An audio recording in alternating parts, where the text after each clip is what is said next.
Li Diyarbekirê derbarê 21 mamosteyên ku endamên Sendîqaya Ketkaran Eğitim Senê bûn, bi îddiaya têkiliya birêxistina neyasayî re lêpirsîn hatibû vekirin. Lêpirsînek ji aliyê dozger ve û yek jî ji aliyê Wezareta Perwerdehiyê ve hatibû vekirin.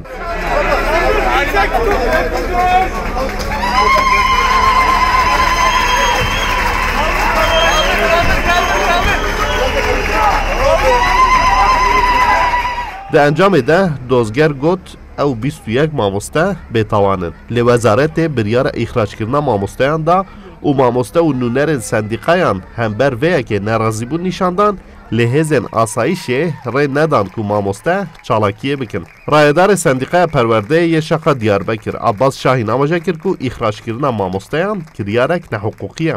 Yavaş yavaş demokratik tepkilerin artmaya başlaması ülkedeki ekonomik sıkıntılar... Ji ber ku bertekên demokratîk ên civakê bilind dibin, bertekên dijî qeyrana aborî zêde dibin û qeyran jî kûr dibe, desthilat dixwaze bi biryarên rewşa awarte pêşî li vê rewşê bigire. Em bawerin tekez dê hevalê me vegerin ser karê xwe. Ji ber ku biryar keyfiye û nehuquqî ye dê vegerin.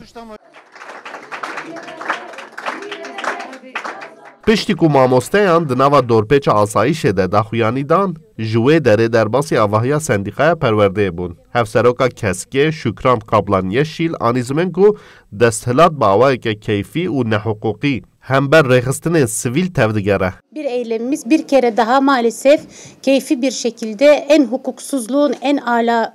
Yek ji mamosteyên hatîn îxraçkirin Recep Şimşek anî zimin ku ev rewş nîşaneya berdewamiya rewşa awarte ye. Normalde gava ku dozger doz venekir gerevê lêpirsînê ji bata girtin. Lê belê nat girtin şandin Ankarê ol wê derê jî min zanî ki komisyona o halê heye. Komisyona o halê jî vê biryarê da. Bîstoberê me çû hevdîtin kir, me parazname xwe bi devkî jî da. Melwê derê jî got ev ne tiştekî huquqî ye, piştekî doz nate vekirin gerev wê jî bigirta. Lê belê gotinê me fehm kir ki ji wan ti feyda nake weka ku şanoyekî li wê derê ji xwe re hava kirbûn. Em 24 heval me çû pêşa wan xeber da jî wan biryara xwe ji xwe dabû.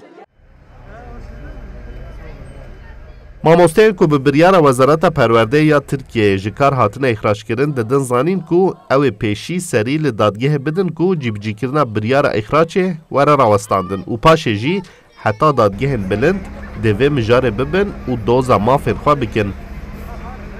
Mahir Yüksel, Kurdistan 24, Diyarbekir.